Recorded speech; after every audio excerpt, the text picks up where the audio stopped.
Hey everybody, welcome to another edition of Field of Dreams on ACTN. I'm Steve David and I'm your host. Today I want to talk about our hope and dream for Trinidad and Tobago football. And to do that, I have with me two of my good friends. Let me take time to introduce them. Linda Bramble, welcome to Set, Linda. Thank you very much, Steve. It's a pleasure to be here again. Glad to have you on this Carnival Monday. But hopefully we get through this. That's right, we will. And Dexter Cyrus, welcome to Set, Dexter. Thank you very much, Steve. Glad to have you as well. And we had one other person coming, but they late and they had an emergency, so we had to go without them.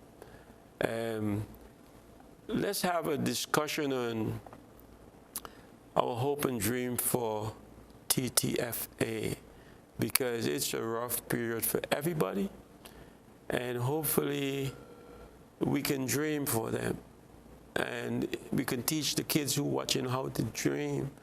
But we're going to dream out loud, and we're going to talk about it, and we can do barbershop discussion, and so we don't have to ask questions. But let's talk about what's the hope and dream for our administrative group, because that is, I think, is the driving force and the key to making this thing work for us. So, having said that, I'd open it up, and we can just talk about what we think, or what we expect, or what we would like to see happen administratively in Trinidad and Tobago football. Okay, so let me start off. First of all, as you say, dreams. And I believe in dreaming big. Okay? So for our administration in TTFA, we need to put our house in order. We already have our Normalisation Committee, and I think that things are moving. For me, this is my genuine opinion. Things are moving too slow, in the sense that the ban has been lifted for quite a few months now, and still none of the committees that are supposed to be in place are not in place. And that is the first dream I want to see realized, that Mr. Haddad take it upon himself to let's put those committees in place. Let's put those structures in place. Let's look at the coaching. Let's put that in place. Let's put the women's development in place. Let's put the referees department and committee in place, so that we have all the administrative structures that are needed so we can start operating. That's my dream. I'll give you a chance to weigh in on that administratively. Everything that was happening when we were banned, when they said Trinidad and Tobago is banned, everything that was happening during that period is still happening now in the country. We are no longer on a ban, but everything that was happening when we were banned is still happening at this time. The Normalisation Committee of Trinidad and Tobago, they're in charge of our football. Have they done anything different? Have they put, as my female host here said, have they done anything different to put anything in place so that we could say, well, the Normalisation Committee did this. The Normalisation Committee is in charge, and this is being done better. That is being done better. When are they waiting to do that? National teams could train. The senior team is training. I think they said the senior team went to America because we were remunerated for that game. So that's not something that the Normalisation Committee did. Right? We took that game because America had a previous international, and we went in and we were remunerated by America. What has the Normalisation Committee done? Administratively, are they going to put things in place so that at least the national teams could train? What's going on? Looking at it from through my eyes, Normalization Committee has a lot to do, and I want us to break that down. But in 2 years, which should be maybe 1 year now, right? Maybe a year is gone. We have to have a group that would be running the show, just like the United group that just got kicked out. So are we thinking about that, and are we looking ahead to who's going to be the president and what we want? And everybody wants transparency, and every time we feel we have that, something happens. So my dream and hope for that is we get an honest person who would stand up and don't want to pocket the people money, who wants to put everything that they make back into the football for the good of the kids and for the good of the country and for the good of sponsors coming on board. I would love to see, the time changes where sponsors begging to come on board, not we trying to get sponsors and they're running from us. And those are the things I would like to see. And Steve, before we even look at that time when we will have another election, the first thing that is supposed to be done is that TTFA brings their, let's say, constitution in alignment with FIFA. Right. Okay? When is that going to take place? Who are the persons who will be responsible for the restructuring of the TTFA constitution, that it falls in line with what FIFA would like to see? All those things have to be in place, the normalization, and that's supposed to be the job of the Normalization Committee. But they need to have persons who will be doing those things. And if those things are not done, then you can't have an election, you can't have your president and so forth. And as you said, I would really love to see someone who is honest and so forth. Quite frankly speaking, I thought when they had the last election, I thought that Mr. William Wallace would have been that person who had something to really bring to the table to football, right? But before we could even go down that road, we need to fix what needs to be fixed. And then we can start thinking about president and so forth. And for me, as I say, things are moving at snail's pace. At least I am not seeing anything being put in place. I'm not hearing about anything. So we need to start doing that. Fix things first, exactly what FIFA wants done, and we know it's constitutional changes in TTFA, bringing it in alignment, and we need to get the persons on board to get that done. I think that alignment, though, is just a two-liner. We're going to follow FIFA. FIFA are going to run everything. They can do whatever they want. I think that's all it is. The Normalization Committee, which on the top, just under them, they need a subcommittee. They need a subcommittee in the form of a technical committee. That technical committee now represents the various zones of football in the country, the referee association, the Pro League, the Super League.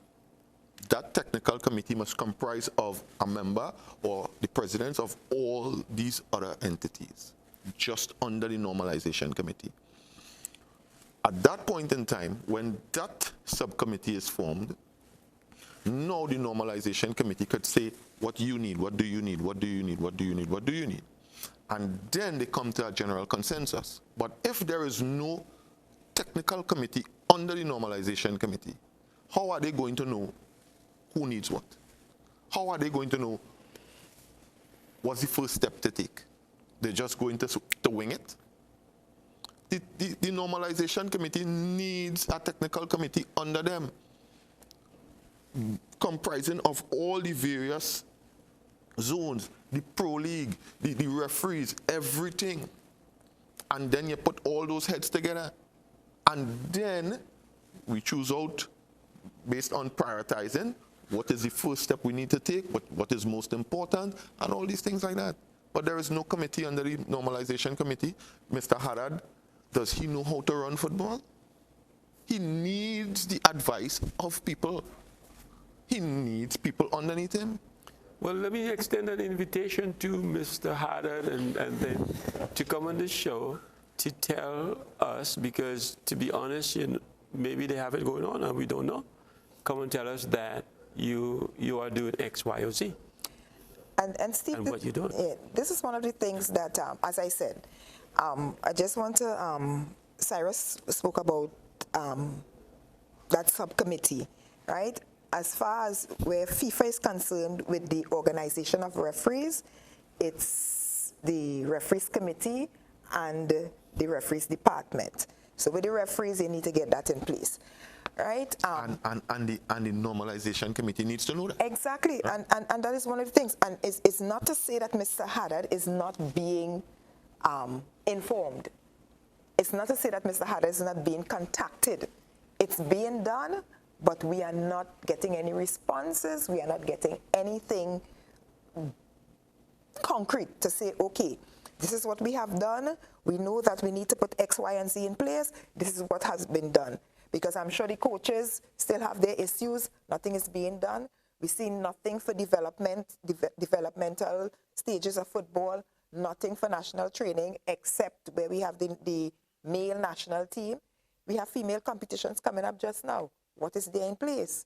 So as Cyrus rightfully said, that subcommittee and a management committee, even if you don't want to put, let's say we set up the referees committee, this, that, or the other, a management committee. You select a few persons who are knowledgeable, and you have a management committee managing the coaches, managing the referees, managing all the other aspects of football. So at least we have something in place, right? Administratively, because if you don't have something in place administratively, then nothing can take place. Nothing. And this is what Mr. Haddad has to start doing. Mr. Haddad has to start reaching out to the persons, as he said, we don't know what is his knowledge on football and how to really run a footballing organization of this magnitude, but you need to get advice. And you need to reach out to the persons who have the knowledge and the experience. And I don't know if he is doing that. I know for sure when it comes to the referees, I know that is not being done. I can say that. It's not to say that we are not reaching out, but it's not being reciprocated. And to be fair to Mr. Haddad, it can actually be a situation where the information is being given to him, and he just doesn't know how to move forward.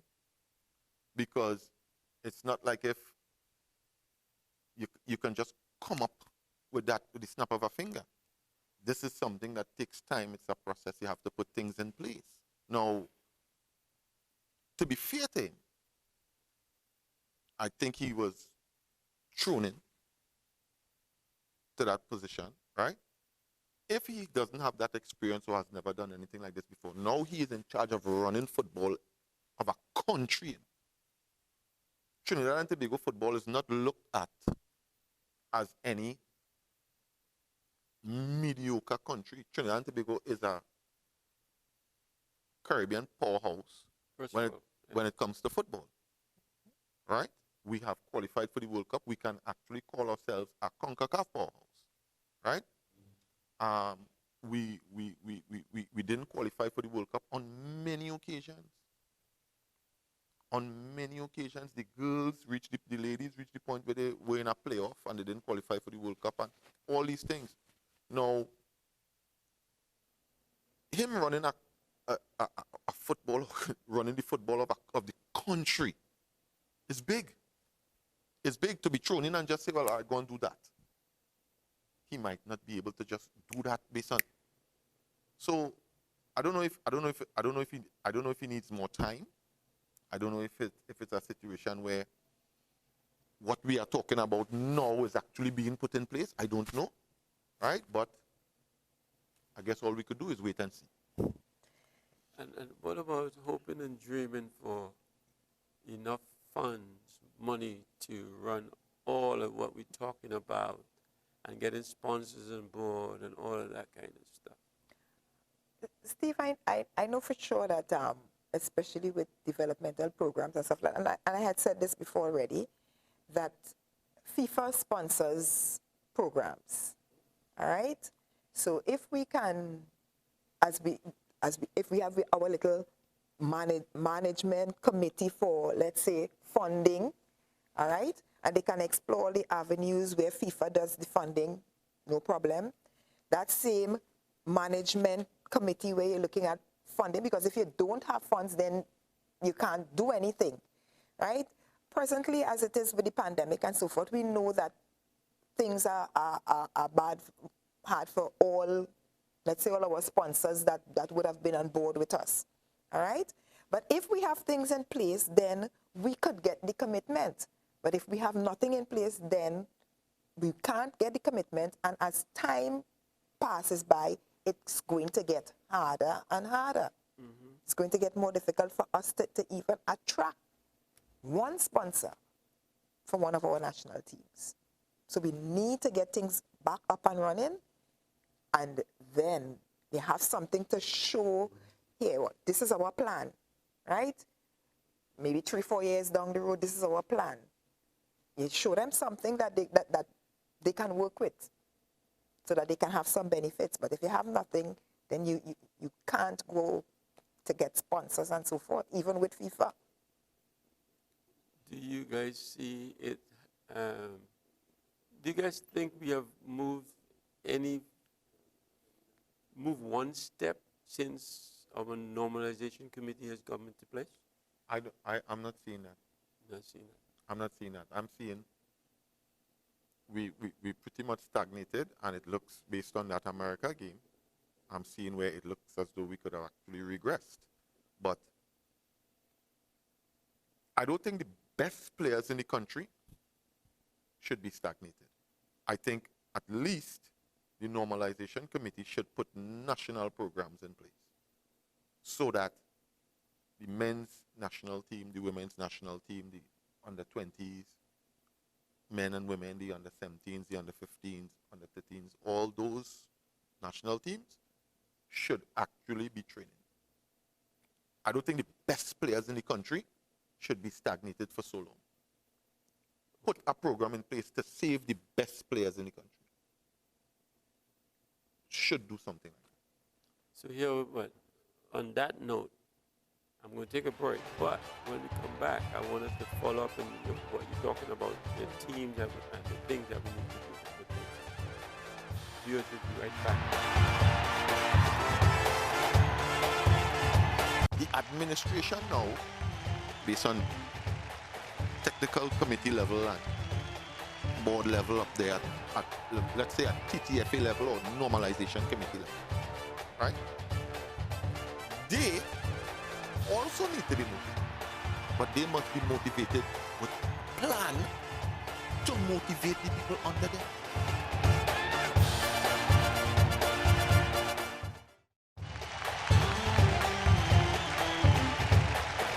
We, from those encounters together, and this was a North-South game to open the season. So the team might be playing well, as we always say with Trinidad and Tobago.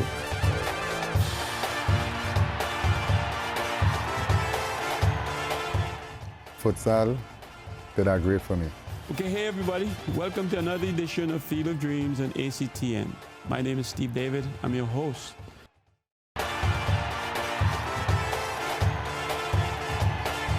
Okay, welcome back to Okay, so Cyrus, I took up on your little bit to the end there where you talk about all these things with the teams and stuff that we need to put in place. Let's dissect that a little bit. If programs are in place for the best players in the country, all the national teams, from the senior men's and the senior women's, come right down to under 13, both male and female, right? The other players in the country would actually realize something is happening. Let me go and train, or let me actually do something on my own because I want to get there, Right. even though football is not playing.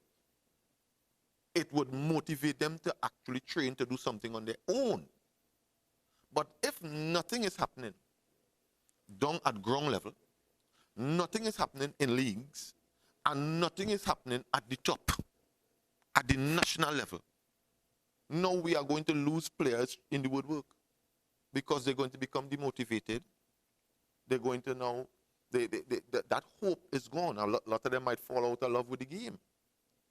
We can't afford that. We're too small of a country to lose players on the wayside because of us not putting a proper program in place. We have a normalization committee now. We are no longer banned. That means that Trinidad and Tobago can participate in national football. At least put the national teams to train. Put the national teams to train. The best players in the country might not have all the resources or the finances. Some of them might come from far. I'm listening to some of the boys who would have trained with the national team under Coach Terry Fenwick. These boys, they forbade going to work to go and train with the national team. A couple of them lost their job because if you ain't show up a day or two, the boss man say, "Boy, I'm not taking that." So after now, they getting dropped or not even being considered after all those months of training. Now you have a tunnel now which part boys getting sucked in, and you're looking at they're looking at the game. They're looking at the game like, I wonder if to go back and train. But I wonder they're caught between a rock and a hard place to play football, or if they start to go to work and forget training and all them things like that. All them things like that. That's just that group with the men's senior team. Mm-hmm. We don't want that to happen to the women's and the under-20s and the under-17s and the under-15s and the under-13s. We don't want that to happen to all these players. If we lose a generation, we don't want to lose the next generation and the next generation. You understand what I'm saying? Yeah, and that is why I'm saying, Cyrus, in order for that to take place, you need to have those management committees in place. All right? You have one, okay, management committee. You don't want to appoint a technical director, whatever. You have a management committee. Okay, this management committee is in charge of the men's program. All right? You have another management committee in charge of the women's program. And then within that committee, now we have persons who are in charge of the various teams coming down the road. Then we have a technical director. Well, and Dion Lafayette. Yeah, we have one. You have a technical director? All right, so yeah, right. So we have a technical director in place. I'm thinking so the technical director with the should be able to... Exactly, the technical director now should be able to start putting things in place. Because if you would come with certain knowledge and experience, which you sit down with Mr. Haddad. Mr. Haddad, here what? This is what we need to get done. All right? Let's at least have some structures in place for nationals. All right? I am familiar with suggest persons because Mr. Haddad may not know the persons who have been involved, who have the knowledge, who have the experience. So you could suggest persons, but let's not go the friend route. You know, you suggest persons who actually have the experience, the knowledge, and the persons who would really bring the best to the table, who would really look for the best players, who wouldn't just, bypass some because of bias or whatever. So you put those things in place. You said, here what, Mr. Haddad? We need a national, right, we have Mr. Terry Fenwick. We come together, we sit down, we said, okay, we need to have the national under 17. We need to have the national under 20 men's. We need to have the national under 15, under 13s. Let's get persons in place to work with these. So we have these groups. Same thing with the women, right? We need to get these persons in place, right? We need to get a coach for a coach, assistant coach, whatever. You have that technical committee working with the women. So you have your women's national team, you have your under 20, under 17, under 15, and they're coming down the road. So you have these players in place. But if you don't have persons managing that, to start to put things in place, then you will have nothing. And right now, as I say, for me, most of the things in football is at a standstill when we should be pressing forward. Yes, we are not playing physically, but get things in place and get things started. What if they do have it in place? We don't know that. Well, at least if it is in place, Well, please let the let's public see, know. Let's see some fruits. Let the public know that If it's in place, let's see some fruits of the labor. And the TTFA could have a little Should bear press. fruit at some time. The Normalisation Committee could have a little press conference and say, okay, this is what we have put in place, and this is where we're moving from. From there, we will move down and so that we start building. Because right now we are at, and as he said, powerhouse. Every single tournament in CONCACAF, you would have seen a Trinidad and Tobago team, whether it's men or women. Now, everything is at a standstill, so we can't afford to be at a standstill. We Trinidad and Tobago football. Now, America is very much motivated to play Trinidad and Tobago because Trinidad and Tobago knocked them out of the World Cup. I'm very much motivated to play them, and the fact that they won't train in, I want to maul them. I want to make a spectacle. I want them to know that this is the Olympic team that I'm playing here with, and I want to make you a statistic because I'm very much motivated for the fact that you knocked me out of the last World Cup. Okay? All right. Just like how we say put stuff in place to motivate players and stuff, right? Referees need to be motivated too. Coaches need to be motivated. Managers need to be motivated. Trainers need to be motivated. This is a very, very good time to get These groups together and do courses. do things. Educate referees, educate managers, educate your coaches.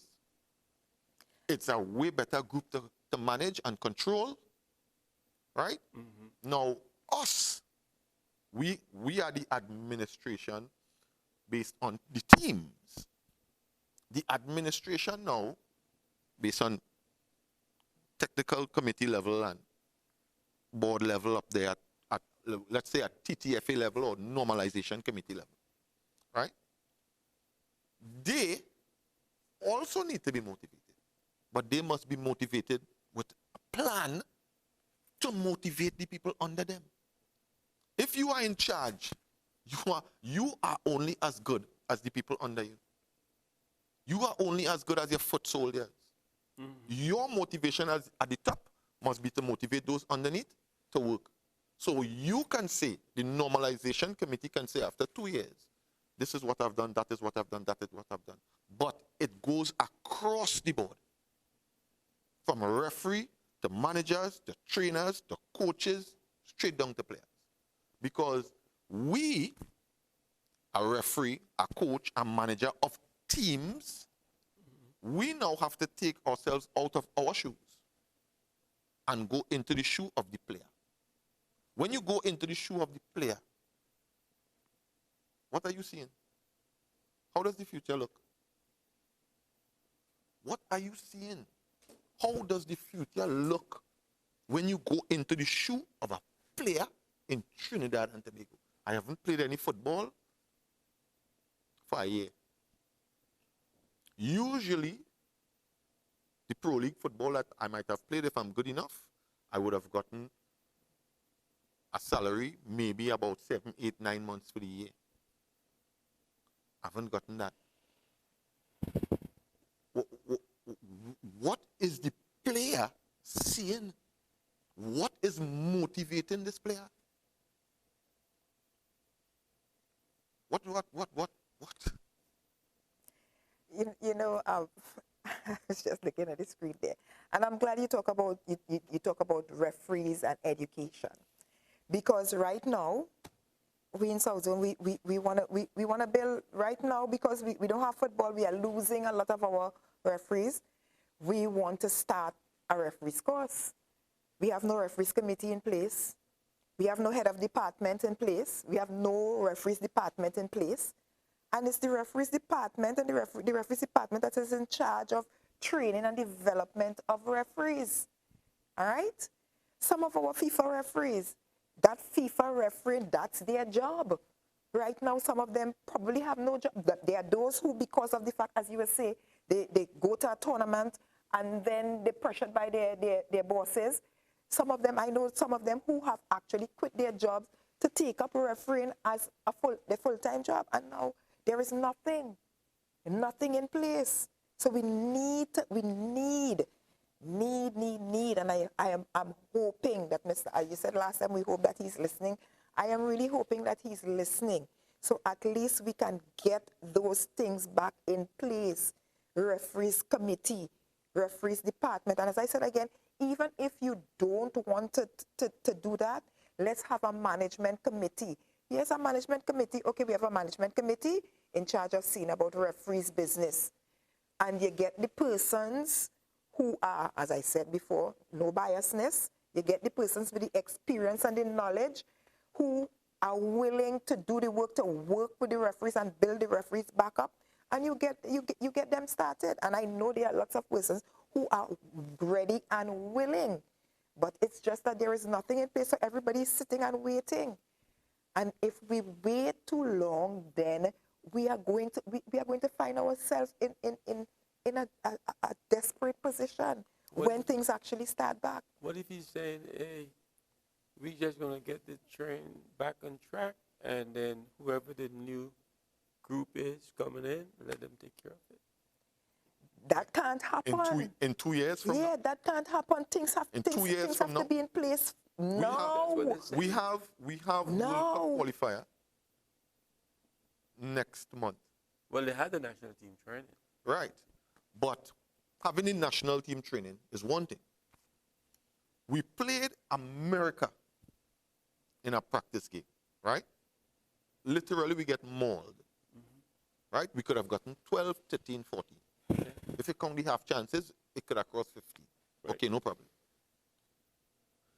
That cannot be the measuring stick to see where we are at, because we do not know where we are. Based on America, we know, we can say, is America really 7 goals better than us? We have to ask ourselves that. But then, our team was a compilation of maybe 6 or 7 players who the coach said he saw for the first time, and then he put in some of the local boys. I think it have about 3 local boys, maybe 4 local boys. Okay, fine. Can we, the public, coaches in Trinidad and Tobago, the national coach, say he knows exactly where Trinidad and Tobago national team is at, football-wise, playing-wise, at the moment? Can he safely say he knows our level based on that one game? But we can say COVID time, I'm making excuses for COVID time, we can't congregate. We have to, and this is not essential. That I'm using the words they use, essential. The national team is essential because they have World Cup around the corner. But for the women group or this group, it's not essential. They could say that. Okay. I'm not saying they should be saying that. Okay. But our hope and dream is that they're not saying that. But the protocols is just a matter of having different protocols. Right. Okay, we can't congregate in more than 10 in a group. So we train in groups of 10. That's all. That's the protocols are now different. Okay? And we have to follow them based on COVID. Right? And we have to follow them based on COVID. So we follow them based on COVID. Okay. But the national teams, the best players in the country, shouldn't be stagnated so long. I agree. And even if we say, yes, it's COVID time, all right? Structures. You don't need, whether it's COVID time or no COVID time, you need to have your structures in place. You can have your online things going, because look, like I'm going with refereeing because that is where my strong point is. And we have nothing, because Nobody's in charge. So there's no national training, nothing at all. I know for sure in the South Zone, as we plan to start training from next month, right? Yeah, you can do things virtually. But if there is no structure in place, who are you going to get things started? Well, I want to appeal to the group that was passing out things to sign to kick out the TTFA, United TTFA. Maybe they need to jump on this bandwagon too and say, FIFA, start something.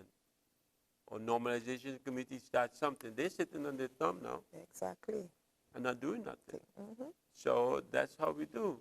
We start something and we just drop it. But something. So somebody there. needs to do something. I agree with you. That's right. But nobody's doing nothing. Right. We need to get some sort of information from the Normalization Committee as to what structures are in place. Get the things organized, and come to us. It is clear that nobody can do anything unless the Normalization Committee says so. Yeah, The Normalization Committee is from the time you have been normalized, that committee, everything has to come out from them. That's right. So you can't just take it upon yourself to do this or do that because you have been normalized. Can we not put pressure on them to make that happen? Well, we know Bring who is petition. supposed to take the lead. Yeah. In this instance, we know who is supposed to take the lead. We know that the Normalization Committee is supposed to take the lead. Right? But So all I'm Nothing saying is happening. is, before we go in break, all I'm saying is the same group that putting pressure on TTFA United or the United TTFA to let them take over, and if eventually they got what they want, now don't stop your fight. Continue to put pressure on the Normalization Committee to do something about our football. Viewers will be right back after the show.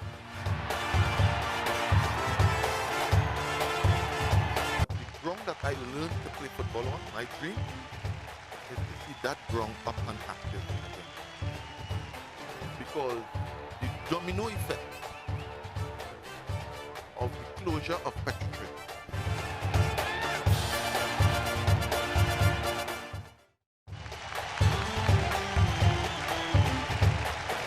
We, from those encounters together, and this was a North-South game to open the season. So the team might be playing well, as we always say with Trinidad and Tobago.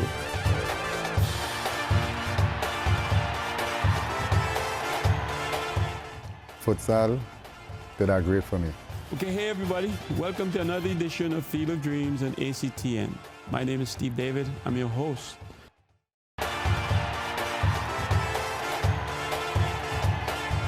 Okay, welcome back to you. Okay, guys. We have hope and dreams for administration and the national teams. We talked about that. Let's talk a little bit about structure for football in Trinidad and Tobago. And let me start by saying, I had a conversation with Bobby Sucre last week, and he had looked at our show and had said, I'd made a point about we should go back to the old days when we had SFA, SFL, POSFL, and AFL. And he said to me, yeah, you know, all that is good, Steve, but back in the day, down in the SFL and on the South Peninsula, we had Shell, Texaco, BP Palisade, BP, Lake Asphalt, all these oil companies that was injecting funding and pushing that, and that's why it was so great. And I got to give him his credit for that because I wasn't even looking at that. So he wake me up on that, which is good to talk to the experience, the bigger brothers, and let them make you aware. So I got to give him credit for that. Thank you so much, Bobby. But, so we have to have something like in sponsorship or something in businesses injecting that kind of funding and support to make these things happen. So let's talk about some of the leagues, what we like to see, and then we would also talk about how it's going to happen. Okay, so we spoke about national level. And as one of the points Cyrus made on a previous show, right? Where are you going to go to get that product to showcase, right? And it's from base level. And the programs that should be put in place is from grassroots, come straight up. So you're starting at your primary school level.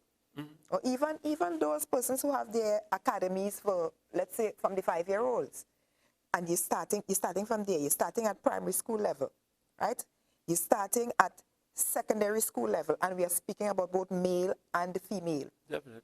Right? You come up in your regions, whether it's SFA, Central Zone, whatever, and you have competitions in place at all levels also. Your youth level, you have your premier division, your championship division, and you work that structure all the way up the road.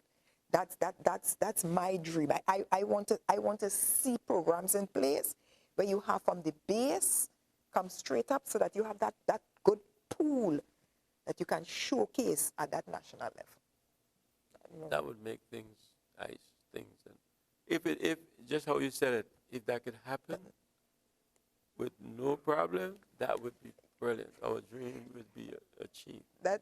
But that's a dream. How is it going to happen, Cyrus? I have a dream. I have a dream to see the ground that I learned to play football on, the ground that I would have pleased so many people. I'll get some cost too, but when you throw away as a striker, today you could be the hero and tomorrow is the villain. When you score, everybody loves you. When you don't score, everybody hates you. I lived with that. That's nothing. But the ground that I learned to play football on, my dream, is to see that ground up and active again. Because the domino effect of the closure of Petrotrin meant that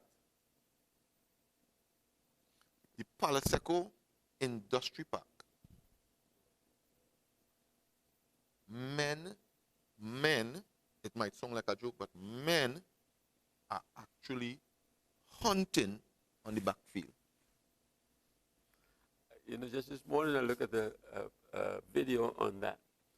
You're absolutely right, but go ahead. Hunting. Men who just hunt cayman, they hunting on the backfield.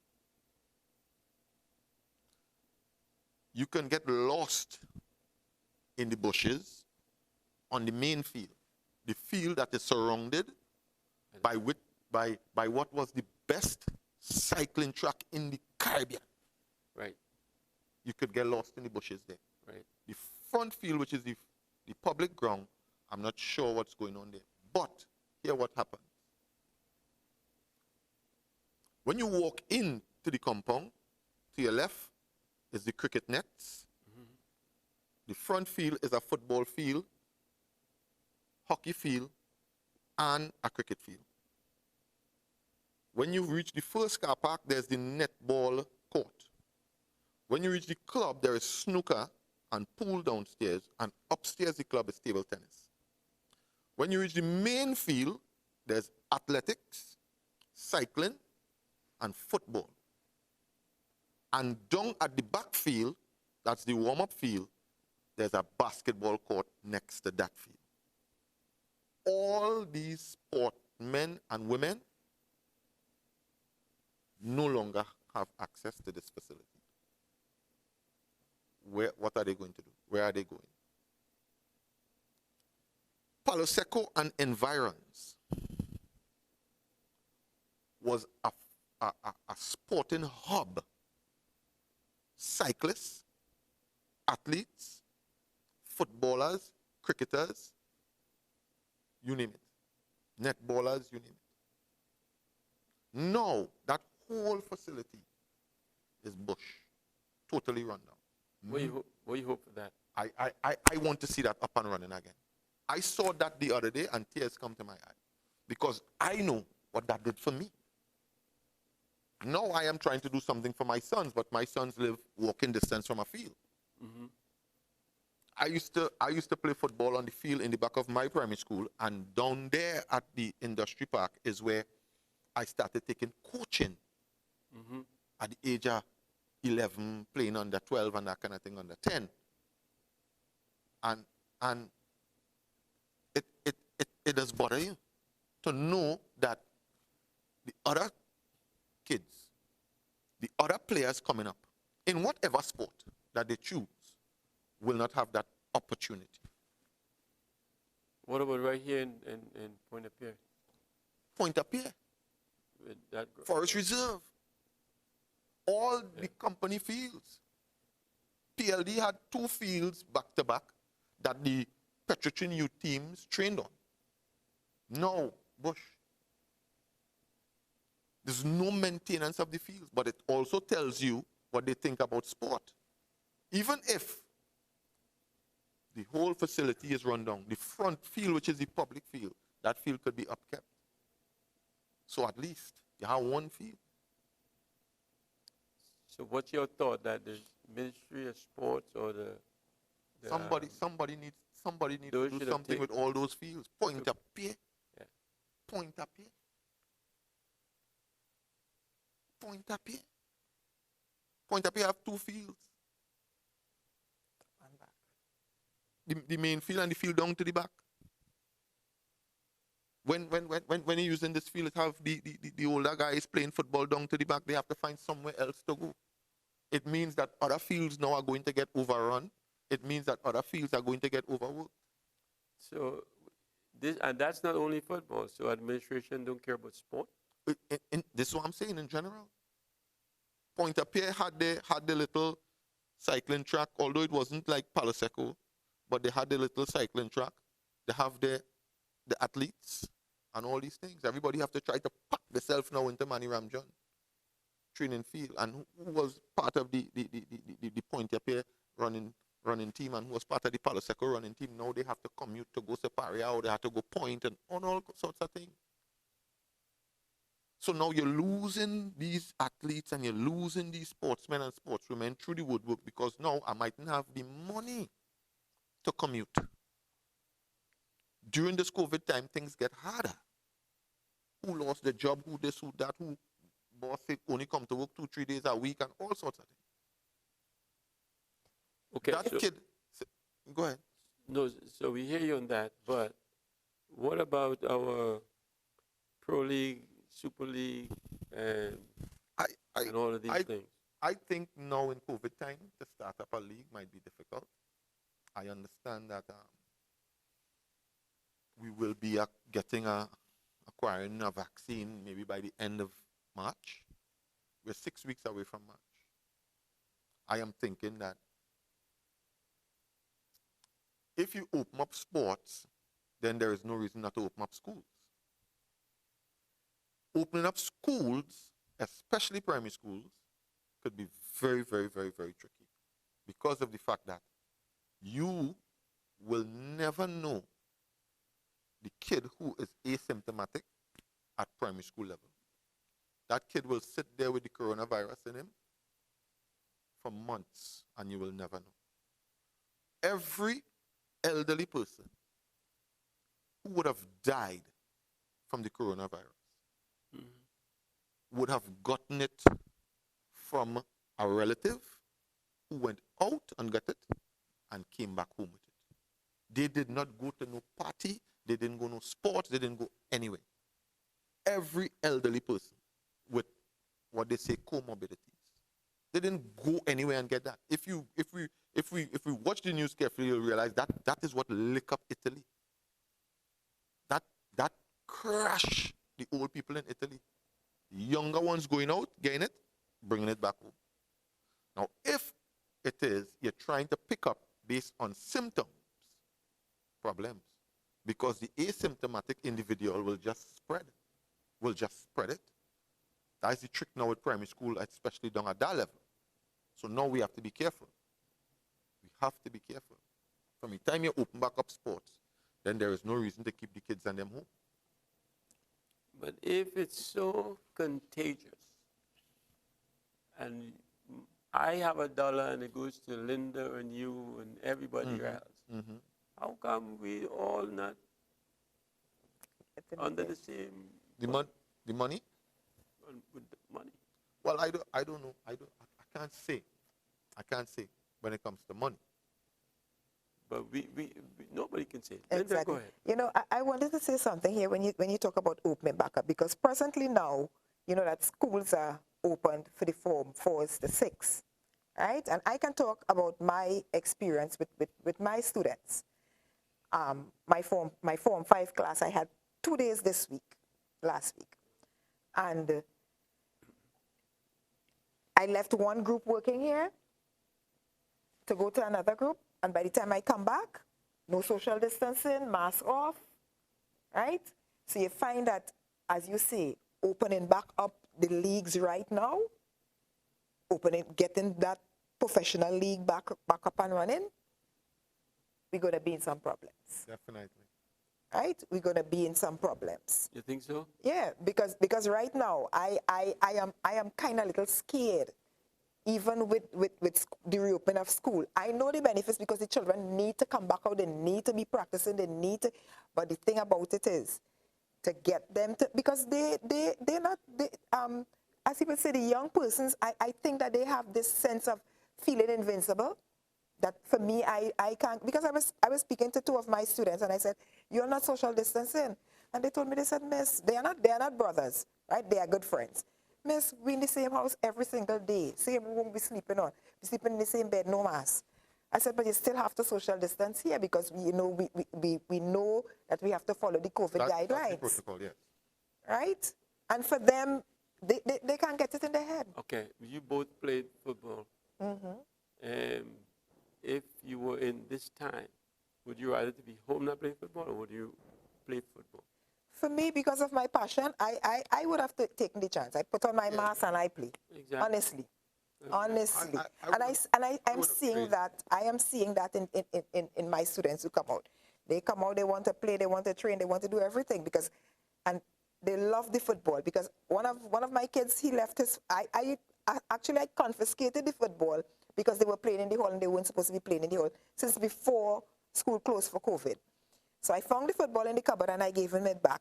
And as soon as I gave him the football, they want to start playing football in the hall. And I said, no, individual sport we're dealing with here. Okay, so all the football playing around the world. And it's a handful of cases, of course.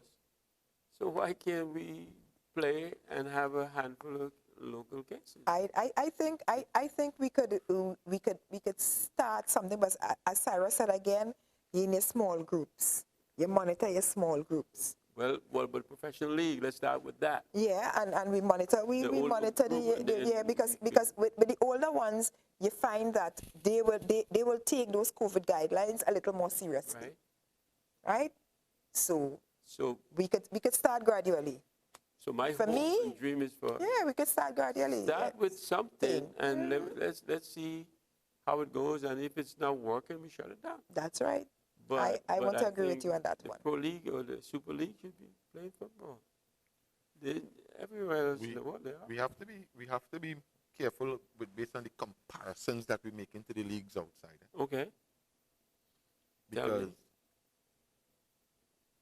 the NBA bubble, you get tested every 48 hours. The You want the Premier League the football? EPL, Yeah, they are testing you weekend, midweek, weekend. we can do that. Right? I don't know if we can do it. I am not sure. I'm not sure if we have the resources to test every team, players, staff, everybody 3 times a week. Yeah. I am not sure if we had the resources to do that, because no, that's a cost. Somebody had to pay that. $1,200 for $1,400 or whatever for a COVID test, for one test for a person. if I don't know if the league. let me tell you how we. I don't know if the league have that kind of money. Let me how we conquer that. We hire a doctor or two, or nurses or two, who can take that test for us, and we pay their salary, and they do that round the clock.